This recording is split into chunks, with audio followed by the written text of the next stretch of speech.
Ça fait déjà 12 ans que je suis taximan. Je me débrouille comme ça pour me nourrir et faire mes petits besoins. Il y a une grande différence quand tu fais des courses avec les hommes et quand tu fais avec les femmes. Elle vous fait plaisir, pas du genre d'être copain-copine, mais en tant que cliente, elle te rend service, toi tu la rends aussi service. Et tu s'occupe bien de toi, très respectueuse. Ce qui m'attire plus chez une femme, c'est le comportement et sa façon de s'habiller et puis sa propreté.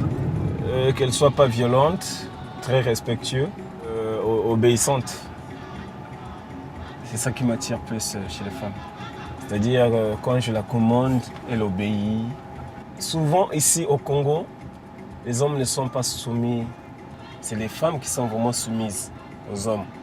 En fait, chez nous, on se dit, être soumis à une femme, que tu te rabaisses. C'est nombreux des hommes, c'est des têtus, ils ne veulent pas se rabaisser. Parce qu'ils se disent qu'ici, c'est l'homme qui commande, ce n'est pas la femme. La femme, ce n'est pas un objet de valeur qu'on peut l'utiliser n'importe comment. Mais il y a de ces hommes qui ne dialoguent jamais avec les femmes. Malgré que c'est sa femme, ils ont des enfants, le monsieur n'a jamais eu le temps de dialoguer avec sa femme. Tout le temps, il est pressé, il va au boulot. Après le boulot, il fait tout ce qu'il a à faire dehors. Il rentre à minuit, 2 heures. Madame te pose la question, tu te fâches, tu es là à taper. C'est pas du tout bien. La femme, elle commande. Et il y a des femmes qui sont dans les administrations, bien sûr. Ils sont des chefs mains. Dans les foyers, c'est toujours l'homme qui commande. C'est pour cela que ça se passe comme ça. Vous voyez? Donc, quand on parle de l'égalité de l'homme et la femme, je ne m'en reviens pas. Il y a des choses qu'elle peut faire et des choses qu'elle ne peut pas faire. Par exemple, à l'hôpital, il y a de ces femmes qui prennent des gardes la nuit. Mais si tu as un mari qui est jaloux et tout le temps, ça sera des violences à la maison, ça ne sera pas bien. On a beaucoup de différences entre femmes et hommes. Par exemple, nourrir un foyer. Une femme, bien sûr, elle travaille, mais elle ne sera pas dans l'obligation de nourrir le foyer tous les jours.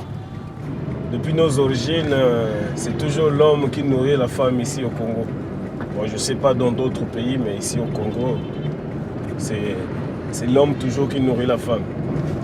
La femme, elle peut t'aider et après, à la fin, tu vas la rembourser en cas de rupture, comme on le dit maintenant. À la fin, elle va toujours te dire de rembourser son argent. C'est son argent, c'est pas pour toi. Donc ici au Congo, c'est toujours nous les hommes qui nourrissons la famille en général. Donc madame et les enfants et voilà. Et je suis d'accord que l'homme paye tout, puisque nombreux des hommes, ils le savent que quand vous êtes avec une femme, c'est l'homme qui fait plus que par rapport à la femme. Donc chez nous ici, c'est vraiment... C'est possible que l'homme puisse faire tout. C'est comme ça que ça se passe depuis nos arrière-grands-pères.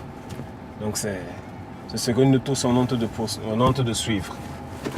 Je pourrais pas changer ça parce que je ne suis pas l'auteur de le changer.